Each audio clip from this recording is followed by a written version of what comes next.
Olá, Patrícia. Seja bem-vinda. Então, esperar um pouquinho mais aí, ver se o pessoal vai entrar, que hoje eu comecei mais tarde do que eu tinha previsto.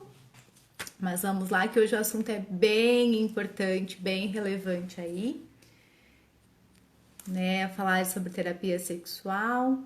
Patrícia, aproveita e envia aí para alguma amiga, algum amigo que você considera que, assim como você, tem interesse pelo assunto, gostaria de saber um pouquinho mais, né? Gostaria de entender, porque o que que eu percebo, assim, né? Como psicóloga, muitas pessoas têm dúvidas de terapia de forma geral, como que é o processo, que demandas pode me ajudar.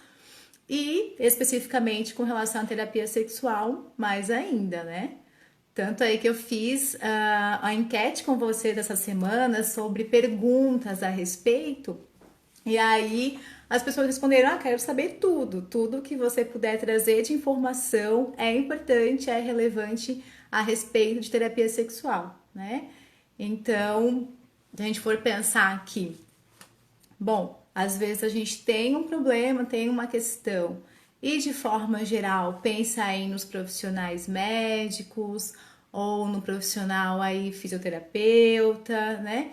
Muitas vezes não consegue ter essa ideia, né, de ligar os pontos. Ah, eu tô com uma questão aqui, pode se referir à minha sexualidade, e o ideal é que eu procure um profissional com foco em sexualidade, em sexologia. Então, muitas vezes essa ligação, né, entender qual profissional vai poder realmente me ajudar, é um pouquinho difícil para as pessoas. Por isso desse tema hoje.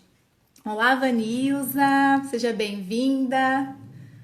Sejam muito bem-vindas aí, né? A Patrícia e a Vanilza são conhecidas já, né? Já conhecem um pouquinho do meu trabalho, sabem com relação aí ao foco em sexualidade, especialmente sexualidade feminina, né? Que eu percebo aí que a gente tem, historicamente, a gente tem realmente uma certa defasagem, né? Não somos tão estimuladas a pesquisar a questão da educação sexual da mulher. Então, esse é um foco bem relevante. E aí, para irmos direto ao ponto, um pouco mais, né, do que eu vou apresentar para vocês hoje, eu vou falar sobre terapia sexual. Então, que demandas que a gente trabalha no setting terapêutico, né? O que o terapeuta sexual pode atender, em que ele pode ajudar vocês e como que funciona esse processo. Porque muitas vezes, tá, mas né, são sessões, com qual periodicidade, como que funciona, tá? E se tiverem perguntas, comentários, por favor, escrevam, que eu vou ficar bem feliz aí em poder interagir com vocês, ok? Então, assim, trazendo um pouco da minha prática, né, e linkando aí com as demandas em terapia sexual, me contem o que que vocês já ouviram sobre terapia sexual, o que que vocês entendem que há uma demanda de terapia sexual. Vocês já ouviram falar sobre isso? O Paulo entrou agora também, seja bem-vindo, Paulo. Terapia sexual, o que que vocês lembram quando eu falo disso para vocês? O que vocês conhecem de terapia sexual? Vamos ver.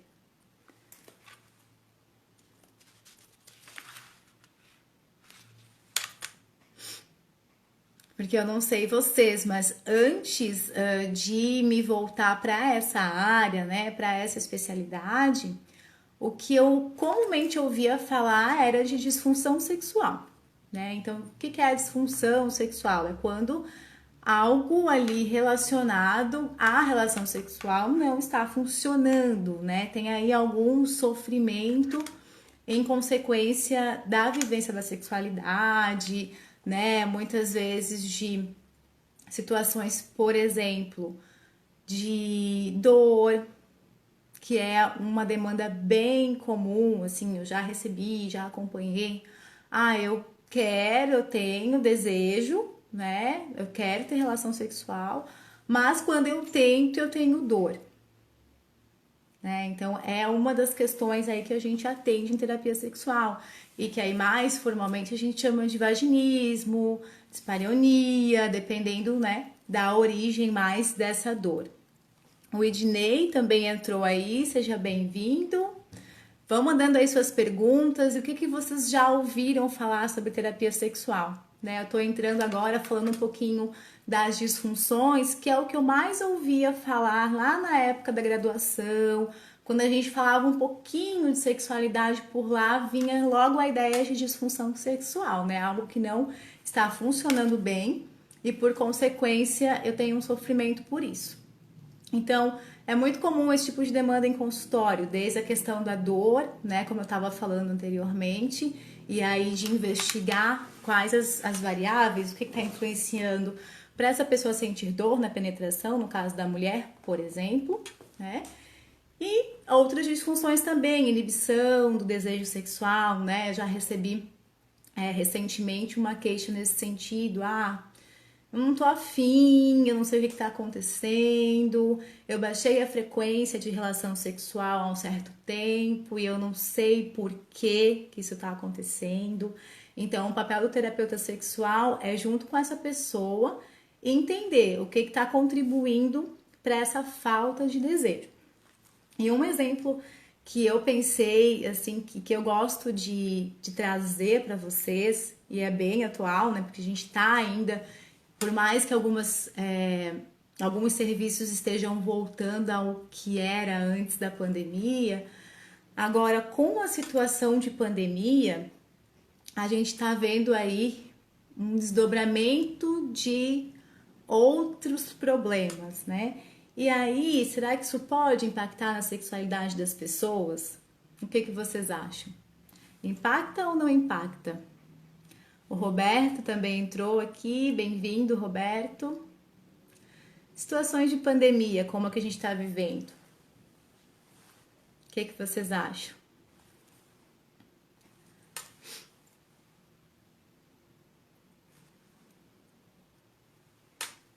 Como esse exemplo que eu comentei, né, da inibição do desejo sexual, quando a gente está num momento, assim, num contexto em que várias coisas acontecem, né? As pessoas ficam doentes, eu posso ficar doente, eu posso de repente ter algum familiar que está doente, que foi contaminado, eu posso ter perdido o emprego, enfim, uma série de coisas podem acontecer e podem acabar impactando nessa sexualidade, né, nesse desejo. Então, por isso também da importância. Às vezes as pessoas, né, justo também, porque nós que somos profissionais, terapeutas sexuais, sabemos o que pode estar influenciando, né, nessa inibição do desejo. Pode ser uma situação de estresse, como, né, a pandemia tem trazido, estresse, ansiedade, pode. Pode ser um problema, uma dificuldade aí com a sua parceria. Por que eu gosto de falar parceria? Porque pode ser um parceiro ou uma parceira, né? A gente, né, os casais homoafetivos, inclusive, pode ter uma questão nessa relação que inibe o desejo sexual ou dificulta ali uma aproximação no dia a dia e especialmente com essa finalidade. Pode, né? Pode acontecer. Inclusive com os homens. A gente tem às vezes esse mito, né? Eu já ouvi algumas pessoas, já ouvi em consultório, inclusive. A pessoa me disse, uma cliente, mas homem sempre tá pronto para relação sexual, toda hora, é isso aí.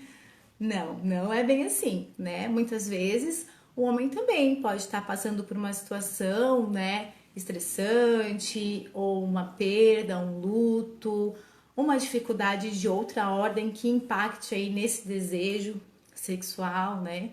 Ou até em questões de desempenho, enfim, é bem complexo, muitas coisas podem estar influenciando aí, tá? Nas disfunções.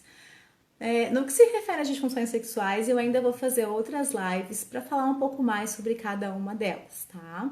A gente tem disfunções sexuais femininas, masculinas, e aí eu considero bem importante trazer um pouquinho de cada uma delas para que vocês possam se perceber, para que vocês possam procurar ajuda nesse sentido, né? Entender se eu estou com alguma disfunção, ou o que não tá me agradando aí na minha sexualidade. ok?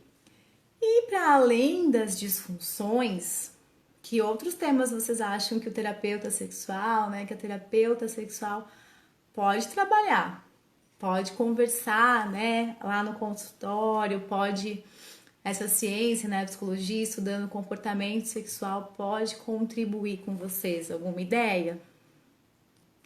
Léo Duarte, bem-vindo também. Vão comentando aí, vão perguntando, né, colocando a opinião de vocês, que é bem importante. Mas outras situações que eu trabalho também em sexualidade, em terapia sexual, né? Inúmeras. Eu fiz um post essa semana também sobre isso, mas pensando assim, em termos de identidade de gênero, né? É cada vez mais comum receber esse tipo de demanda no consultório. Então, eu nasci biologicamente mulher, mas a minha identidade, eu me identifico com o masculino, com a masculinidade. Então, o que a gente diz cientificamente, né, eu sou transgênero, né, eu não respondo às expectativas da sociedade com relação ao meu gênero, ao meu corpo, ao biológico, que diria que eu sou mulher. E aí os desdobramentos dessa identidade de gênero, né? Sou aceito, não sou aceito, como que a minha família lida com isso, como que o ambiente em que eu vivo lida com isso. Orientação sexual, né? Por quem eu me sinto atraída em termos de afetividade, de sexualidade, para quem eu olho, né? Quem eu desejo sexualmente, se isso é ok também lá no ambiente em que eu estou. A questão dos homossexuais, né? Que inclusive esse mês a gente tem aí uma data bem importante de luta pelos direitos, né, dos LGBTQI, que é, né, lésbicas, gays, e por esse direito, né, direito a viver sua sexualidade de forma satisfatória e sem medo. Por que eu falo de medo? Porque eu acabo lembrando também de momentos em que eu atendi e que foi muito isso, assim, a gente vê, né, os dados de criminalidade contra gays, contra lésbicas, contra pessoas aí que possam ter questões com orientação sexual ou com identidade de gênero também. A gente tem um número bastante significativo no país de violência contra essas pessoas. E como lidar, né? Fica muitas vezes esse conflito, esse impasse de, poxa, como que eu lido com a minha família, essas questões de aceitação. Então, tem vindo cada vez mais também para o consultório. Além disso, uma outra demanda, a questão da saúde reprodutiva, né? Eu quero ou não gestar, engravidar, né? E aí, pensando um exemplo de uma pessoa que possa ter sofrido algum tipo de agressão, né, de abuso sexual, continuo com a gravidez, não continuo, como que eu posso fazer isso, como que eu lido com essa questão, tudo isso porque envolve sexualidade, né, envolve aí a violação do direito do sexo consentido, né, do sexo que sim, que eu aceito ter aquela relação. Então tem aí as questões de abuso sexual, as questões de assédio e essas questões da gravidez, né, de engravida, não engravida, infertilidade também, terapeuta sexual trabalha no sentido de a gente quer ter um bebê, a gente quer gerar, né, quer gestar, mas tá difícil, tem alguma coisa que não tá funcionando pra gente nesse sentido. ISTs, viver com IST, né, quando a pessoa é infectada com, né, uma infecção sexualmente transmissível, que a gente diz, o que era chamado de DSTs antigamente, como que eu vivo a partir dessa notícia? De novo, eu quero constituir família, como que a parceria vai entender isso? eu vou continuar sendo respeitado, respeitada. A gente tem uma cultura de muito preconceito, de muita falta de informação também nesse aspecto, nesse sentido de como assim foi, né, infectado. Até recentemente a gente teve aí uma mudança na legislação, né? Há pouco tempo nós tínhamos, era impedido que homossexuais doassem sangue por uma compreensão, por exemplo, de que não se cuidam sexualmente, são pessoas assim que vão se colocar em risco constantemente nas suas relações sexuais e não necessariamente, né? Muitas vezes a pessoa heterossexual também acaba tendo comportamentos sexuais de risco.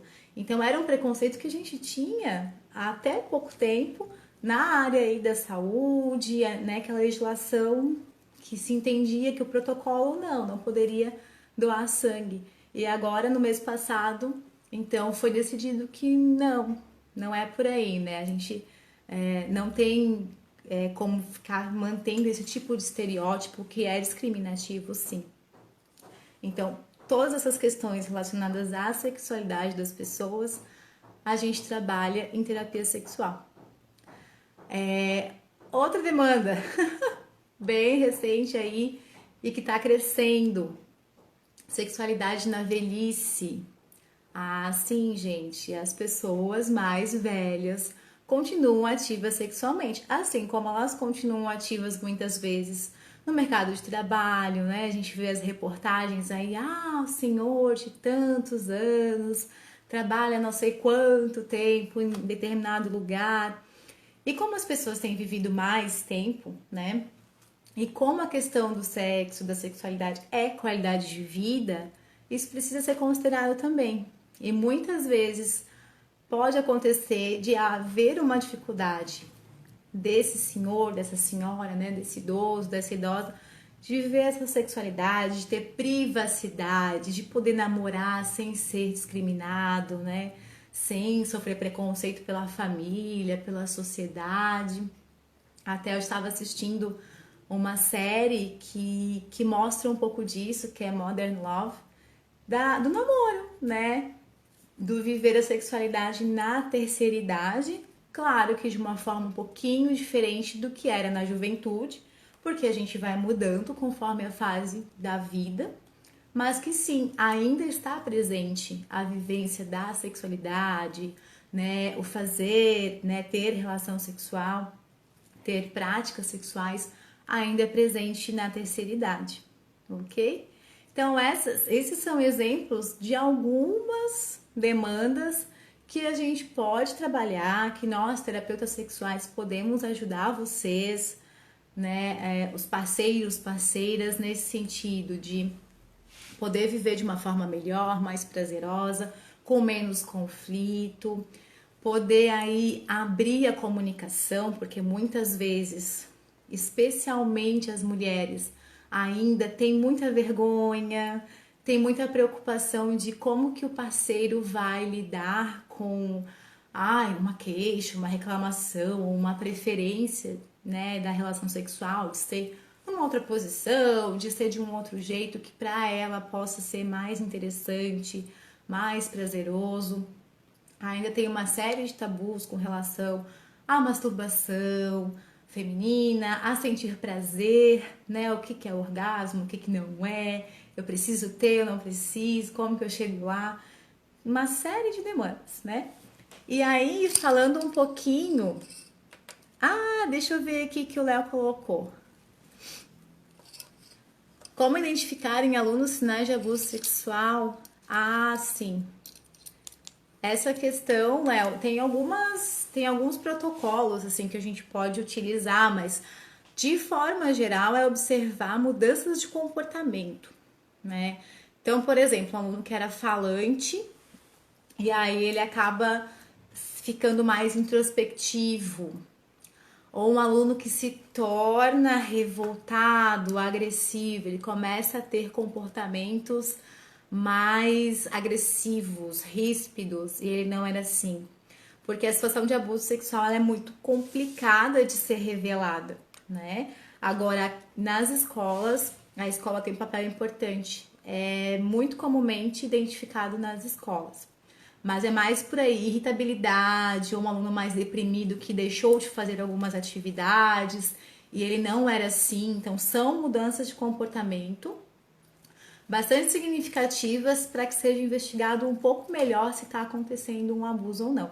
Fora a questão da educação sexual nas escolas, que tem, né, é previsto na legislação, mas que muitas vezes não acontece. E quando acontece, ajuda muito a identificar isso desde os bem pequenos das crianças, né?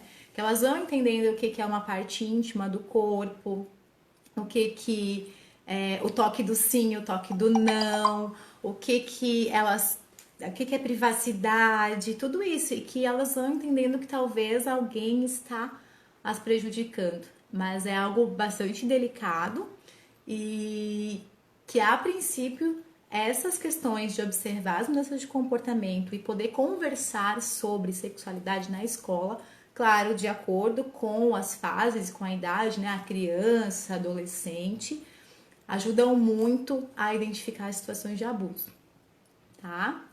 E aí, com relação ao processo terapêutico, é mais ou menos isso que você imaginou, Léo? Ou o que você tinha pensado até então? Não sei se tu queres compartilhar com a gente de imaginado como identificar, né? Mas depois também eu posso tentar aí te passar algumas referências. Conselho tutelar. Pode fazer uma denúncia no conselho, porque aí eles encaminham para o CREAS, que o CREAS é o Centro de Referência Especializado em Assistência Social e faz o acompanhamento, né, das famílias também, porque muitas vezes a situação de abuso sexual ela vai passando de geração para geração, né, e ela é naturalizada na família. Então, às vezes a família vai precisar não só de uma punição do conselho tutelar, mas de um acompanhamento para mudar esse comportamento, né? E as medidas protetivas para essa criança. Mas pode acionar o conselho tutelar, tanto como profissional, como civil, diretamente ou de uma forma no 180 também pode ser feita a denúncia, tá? Que daí é averiguado, ok? Vamos mandando as perguntas aí. Beatriz, seja bem-vinda. E agora falando um pouquinho para você sobre o processo, né, terapêutico, assim, como acontece a terapia sexual, porque é uma curiosidade também. Muitas pessoas têm curiosidade em saber como acontece a terapia de maneira geral, e muitas pessoas também fantasiam ainda sobre a terapia sexual.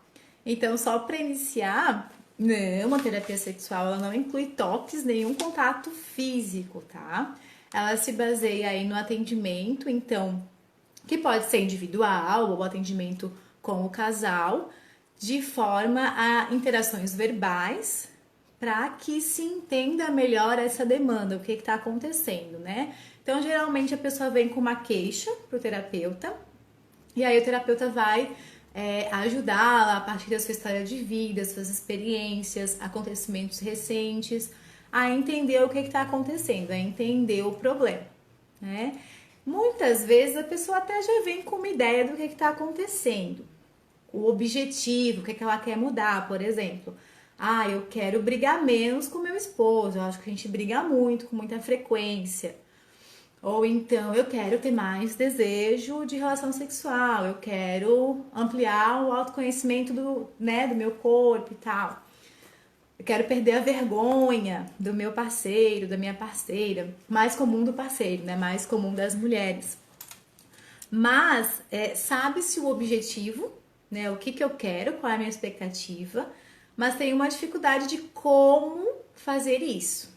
O que eu preciso aprender, o que eu posso mudar, tentar mudar. E aí é papel do profissional, terapeuta, que tem esse conhecimento e que vai utilizar de recursos para promover essa aprendizagem e essa mudança de comportamento, né? Então, é o profissional que tem aí muitas vezes aquelas técnicas que vão ajudar a pessoa ou o casal a promoverem a mudança, a alcançarem um orgasmo, a conseguirem conversar sobre as suas questões, tanto as sexuais quanto outras que possam, né, estar impactando os seus estresses no dia a dia, seus projetos de vida, enfim, tá? Uma série de questões que aí o terapeuta vai poder auxiliar, ok?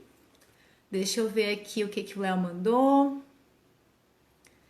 Eu imaginei outra coisa, pensei em alunos tímidos e com dificuldades de interação. Não sabia que mudanças drásticas de comportamentos poderiam ser um possível sinal. As duas coisas podem acontecer. É que os alunos tidos como tímidos, a gente precisa investigar assim, ele sempre foi tímido, ou houve um momento da vida em que ele passou a ser mais tímido, porque muitas vezes ter essa experiência de abuso sexual pode impactar na socialização dessa criança. Mas outras vezes é uma criança que a família também pode ser já mais tímida, mais introspectiva, não ser muito comunicativa e simplesmente a criança não aprendeu habilidades de comunicação. É uma criança mais na sua mesmo, mais quietinha, e que se for estimulando, ela pode desenvolver essas habilidades sociais que a gente diz. Então, não é um determinismo, entende? Nem sempre a criança tímida vai ter passado por um abuso. Então, a gente precisa investigar, mas se tem uma desconfiança, vale a pena denunciar para que possa ser investigado e aí entender melhor o que está acontecendo, ok? De maneira geral, gente, eu acredito que eu consegui falar um pouco para vocês, né, sobre as demandas da terapia sexual e sobre o processo aí, como que acontece. São aí sessões semanais, né? Como na psicoterapia geral, né, de maneira geral, mas a terapia com foco em sexualidade também são aí atendimentos, então, sessões semanais para poder auxiliar aí o indivíduo ou o casal nessas suas questões, para poder melhorar essa vivência da sexualidade, né? Poder ter mais prazer e mais saúde sexual também. Mais algum comentário? Nada, Léo. Se tiver outras dúvidas, depois pode me mandar por mensagem também, se tiver algum caso mais específico. Porque é importante, né, a gente poder ajudar assim as pessoas e observar, ou quem sabe se quiser enviar para alguém essas explicações, pode ser muito pertinente, pode ajudar sim. Ok? Mais perguntas? Eu sei que algumas pessoas entraram em contato comigo para que, lamentando que não ia conseguir estar aqui, né, junto nesse horário. Depois eu vou disponibilizar para vocês lá no canal do YouTube, então esse vídeo, para que ele possa ser acessado em outros horários também, ok? É isso aí, Léo. É bem, bem importante mesmo a gente ter esse conhecimento, porque a gente pode interromper aí um ciclo de violência bastante considerável, né? E ter adultos mais saudáveis também sexualmente, porque até eu fiz aí uma live já sobre isso, né? Os impactos do abuso sexual, os possíveis impactos, porque a gente nunca é determinista em psicologia, mas os possíveis impactos do abuso sexual na vida sexual adulta. E pode ter uma série deles, pode ter questões de estresse, de depressão e dificuldades mesmo para chegar ao orgasmo, uma série de problemas em decorrência da experiência de abuso. Ok? Luciana, bem-vinda! É isso aí, gente. Não sei se eu perdi algum comentário, acho que não. De qualquer forma, se tiverem outras dúvidas, sugestão de conteúdo, enviem por aqui depois. Eu farei questão aí de respondê-los e de considerar as sugestões que vocês têm, ok? Obrigada, bom final de semana e até a próxima!